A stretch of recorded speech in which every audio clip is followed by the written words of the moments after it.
direct à la préfecture de Dubreka, précisément à Douaya, où les habitants de cette localité rencontrent beaucoup de difficultés. Il faut le dire que précisément à Koubia, la population fait face à une désillusion totale à cause de l'arrêt des travaux de bitumage et des conditions de vie très dures qui plongent les habitants de cette localité dans une misère totale. Là-bas, ils boivent de l'eau de source parce qu'il est impossible pour eux d'avoir de l'eau de pluie et à plus forte raison, l'eau de forage, tout est devenu cher dans cette localité. Alors, on aura pour vous ce matin, on va appeler Bourane pour vous dans sous peu de temps. Mais d'abord, je vais prendre l'avis des procureurs par rapport à cette localité du Breka, les populations face à la désillusion totale. D'abord, la grosse question qu'on se pose hier, où j'ai commencé avec toi ce matin, le savoir du Maya est un exemple parmi tant d'autres préfectures ou encore sous-préfectures. Mais qu'est-ce qui explique l'arrêt des travaux de bitumage dans cette localité ? Parce que nos sources sûres, on aurait appris qu'ils ont commencé à bitumer des routes, mais ils ne sont pas allés jusqu'au bout de ce bitumage, ils sont arrêtés à mi-chemin. Et en plus, il y a beaucoup de difficultés, il n'y a pas d'infrastructure, il n'y a pas d'école, il n'y a pas d'électricité, et même l'électricité qu'il y a, ça ne suffit pas à toute la population. Et il y a même également pas d'école aussi, donc ils rencontrent beaucoup de difficultés. Pour toi, qu'est-ce qui en est la cause vraiment ? Comme tu disais tout à l'heure, donc c'est un exemple parmi tant d'autres. Donc tu sais, en Guinée, souvent on commence souvent les projets, mais pour les terminer, c'est tout un problème. Je pense que quand vous partez à l'intérieur du pays, dans les autres préfectures aussi, c'est presque pareil, hein, parce que moi je connais quelques préfectures comme l'Abbé surtout. Là aussi, les travaux parfois donc, sont aux arrêts et donc aucune explication. Je pense qu'à Dubreka aujourd'hui, ça fait mal, hein, ça fait très mal, mais c'est une réalité guinéenne. Je pense qu'aujourd'hui, les autorités doivent tout faire pour terminer les travaux. Je pense que d'abord, le premier problème, le premier couac, c'est au niveau des études de marché, au fait, le début, comment est-ce que d'abord que le marché a été octroyé, parce que souvent, ceux qui mettent en œuvre ces projets ne sont souvent pas payés à temps. Donc, c'est ce qui fait souvent, ce qui cause souvent ces arrêts qu'on constate souvent sur le terrain, parce que imaginez que quelqu'un donc qui est octroyé donc un marché, il commence le boulot et qu'il ne reçoit pas le salaire, donc ça pose problème. Je pense que c'est un problème parmi tant d'autres dans nos préfectures, dans nos régions, dans les sous-préfectures. Quand vous partez là ou partout où il y a un projet, souvent on assiste à ces genres de problèmes. Ce n'est pas seulement à Dubreka. Je sais qu'à Dubreka aujourd'hui, le début quand même, donc c'était un début qui suscitait d'espoir. Mais ce qui pose problème, c'est la fin. C'est la fin. C'est très difficile, mais bon, c'est pas seulement à Dubreka. Moi, ce qui m'étonnerait, c'est de voir vraiment une préfecture où on commence des activités et qu'on finisse, c'est-à-dire et qu'on respecte le calendrier. D'accord, Robert, je prends ton avis. En fait, le cri de cœur de cette population, c'est le fait que ça soit une maison du président qui a été construite sur un site au niveau du Breka. Voilà, d'après les infos que nous avons reçues, on doit appeler un correspondant qui va nous donner plus de précisions, mais bon, il ne décroche pas pour le moment. Après, il a mis le bitume au niveau de la route jusqu'au niveau de chez lui, mais qui n'a pas continué. Pour toi, comment on peut expliquer ce tact ? Et tout d'abord, il y a un point qui a été souligné par Liero, que moi je pense que cela ne devrait pas être un alibi pour ne pas terminer les chantiers en Guinée, parce que déjà quand on vous donne la feuille de route, on vous dit bon, c'est comme ça vous devez procéder, et généralement on le sait dans tous les grands projets qui sont financés par l'État, il y a toujours ce qu'on appelle une subvention. C'est une subvention qui est faite et c'est conventionnel, c'est-à-dire on vous donne cette subvention, vous commencez le travail soit à mi-boulot ou à la fin du travail, on vous donne le reste de l'argent. Ça ne devrait pas être une cause selon moi pour l'arrestation des travaux. Et il y a l'autre facette de l'actualité qu'on vient juste d'en parler, c'est quoi ? C'est la construction d'une maison par le président de la transition, d'après ce que nous apprenons sur le terrain là-bas, qui a effréné un petit peu l'avancement des travaux. Et d'après nos informations, c'est que le goudron est venu devant la Chez maison lui. Et quand du on président. prend Conté, qui avait également des domaines au niveau de l'intérieur, par contre, quand il a construit le Conté, il a essayé de bitumer un peu partout. Donc c'était peut-être que la population du Maya s'attendait peut-être un peu à ça aussi également, et ça n'a pas été le cas. Je crois que ça, c'est vraiment sidérant, parce que c'est pas une première. Moi, j'en ai vu aussi à Forécaria, quand Kassori avait fait la route qui menait tout droit chez lui, devant sa cour, et la route se limitait là. C'était très vilain aux yeux de la population, et ça irritait quelquefois. Et même le courant, l'électricité, il y a eu les mêmes problèmes à Forécaria. Le monsieur, il a pris un transformateur qu'il a mis juste au-dessus de sa cour, et les fils étaient juste chez lui, et le quartier était dans l'obscurité. Je crois qu'on doit penser un peu plus aujourd'hui à ceux qui nous entourent que nous-mêmes. C'est le gros problème que nous avons dans ce pays. Mais bon, on en reparlera. Je crois qu'on va essayer de joindre notre invité, gars. Il n'est toujours pas là. Il n'est toujours pas là. Voilà. Très malheureusement. Je prends l'avis de Seydou par rapport au sujet. Écoutez, c'est quand même très très désolant de voir des localités aujourd'hui en Guinée qui n'ont pas de route, qui n'ont pas d'infrastructure de base. C'est déplorable de commencer des travaux et aller à mi-chemin, s'arrêter sans les achever. C'est pas parce qu'un ministre a trouvé un site quelque part qu'il doit juste aménager la route qui va vers chez lui et se limiter là. Non, vous savez, tous les projets de développement financés ou les projets de développement dans lesquels les bailleurs nous accompagnent ou les institutions nous accompagnent doivent être évalués et suivis à la lettre. Parce que si vous engagez des travaux et que vous savez réellement que vous n'irez pas jusqu'au bout, on pourrait se demander après ces travaux ou bien à l'arrêt de ces travaux, qu'est-ce qui a provoqué cela ? Pourquoi les travaux se sont arrêtés à mi-chemin? Donc, c'est toutes ces questions qu'on doit se poser et situer les responsabilités. Effectivement, on a le correspondant qui est là au téléphone. Allô, bonjour. Bonjour, Traoré. Bonjour, Bourane. Ça va ce matin? Ça va très bien, et chez vous? Oui, ça va, Dieu merci. Eh bien, on s'intéresse à la localité du Breka, les populations face à la désillusion, avec tous ces problèmes qui se situent au niveau de cette localité. Qu'est-ce qui se passe réellement? Voilà, merci à l'équipe de BLG. Merci à toutes et à tous. Vous savez, cohabiter ou avoir un président de la République sous son toit, ça doit être une opportunité, une aubaine pour cette population qui, d'ailleurs, cohabite avec une grande personnalité, non moindre, même pas le président de la République, à plus forte raison, le président de la République.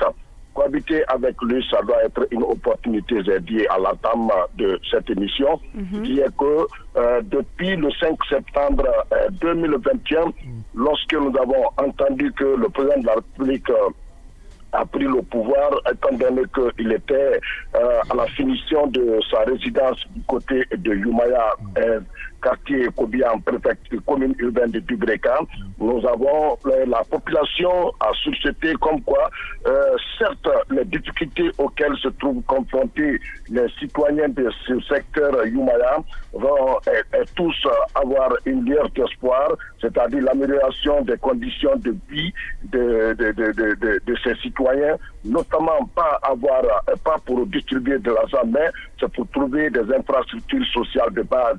Yumaya, c'est un secteur de grande agglomération qui n'a ni eau, ni école, ni centre de santé, ni courant. Tout le secteur consomme 300 kVA au niveau de ce secteur. C'est un secteur qui a une orientation de forte agglomération aujourd'hui. Vous allez avoir pitié des gens qui transportent des bidons d'eau sur leur tête à partir de 5 heures du matin. Les femmes sont à la recette de l'eau potable. Et moi-même, j'avais une voiture quand j'ai déménagé dans ce secteur.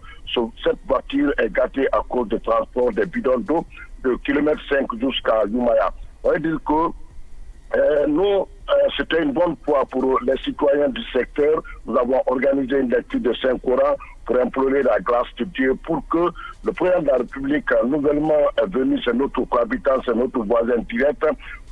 Nous avons imploré, nous avons mobilisé les Karamoko, nous avons mobilisé les religieux pour implorer la grâce de Dieu pour que cette transition puisse être réussie et que, en additive, que ces citoyens puissent aspirer un lendemain meilleur, puissent avoir une bonne école, puissent avoir un bon centre de santé amélioré, puissent avoir un bon courant, puissent avoir l'accès facile des coins et des recoins, parce que ça fait partie des préoccupations des citoyens à la base. Et de pire, le goudron qui est parti du carrefour de Youmaya, destination ce colonel Mamadi Doumbouya, président de la République, c'est une aubaine. Mais nous avons pris un exemple sous le feu général Lansana Conté qui a pris le goudron de Tanene Bouramaya jusqu'à Koba Tabouria, au bord de la mer. Je crois que ça doit être un bon exemple, parce que si le goudron est parti seulement jusque chez le président de la République, ça veut dire que c'est un signe d'indication chez lui. Mais si le goudron est partout, ça veut dire que ça va être un peu difficile de reconnaître chez les grandes personnalités. Je crois que je sais bien qu'il n'est pas informé de ce qui se passe dans ce secteur où ses voisins sont en train de croupir dans la plus grande, dans les calvaires notoires, pas d'eau.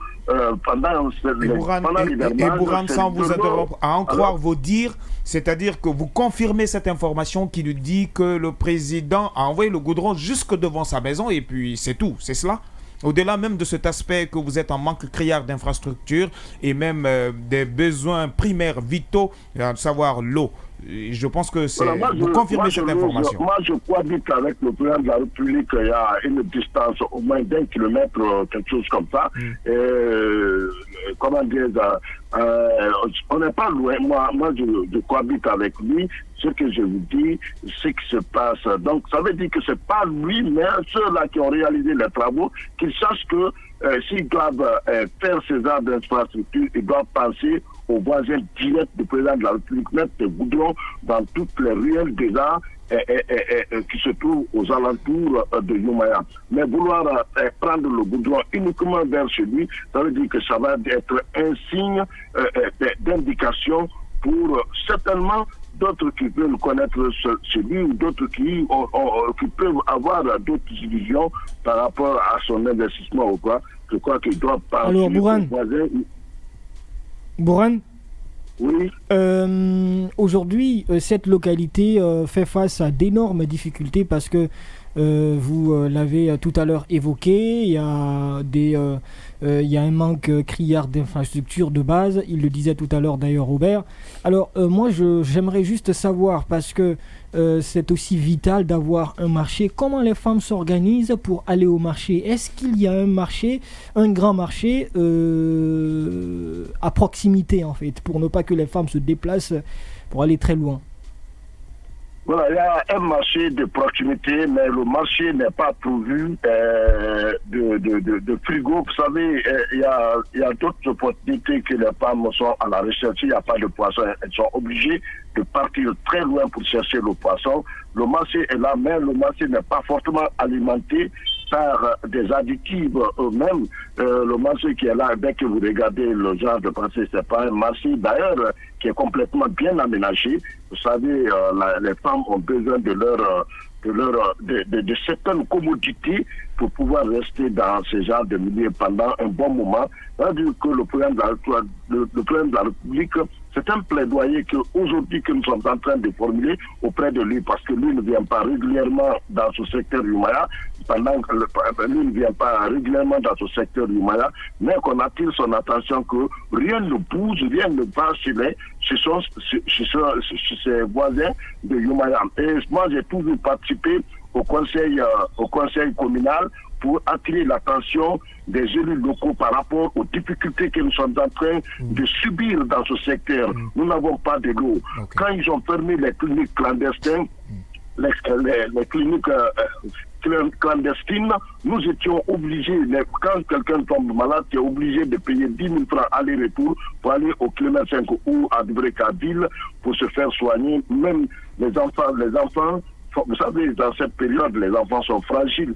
Donc, ça veut dire que si on n'a pas un centre de santé amélioré à côté de nous, ça pratiquement va créer d'énormes difficultés aux parents qui doivent soigner. On n'a que des écoles privées à Youmaya, pas d'écoles publiques. L'école publique d'ailleurs qui se trouve à Consoma cohabite aujourd'hui avec une ferme avicole, une ferme qui, les enfants ont du mal à rester à cause des odeurs nauséabondes qui pulvérisent toute cette localité.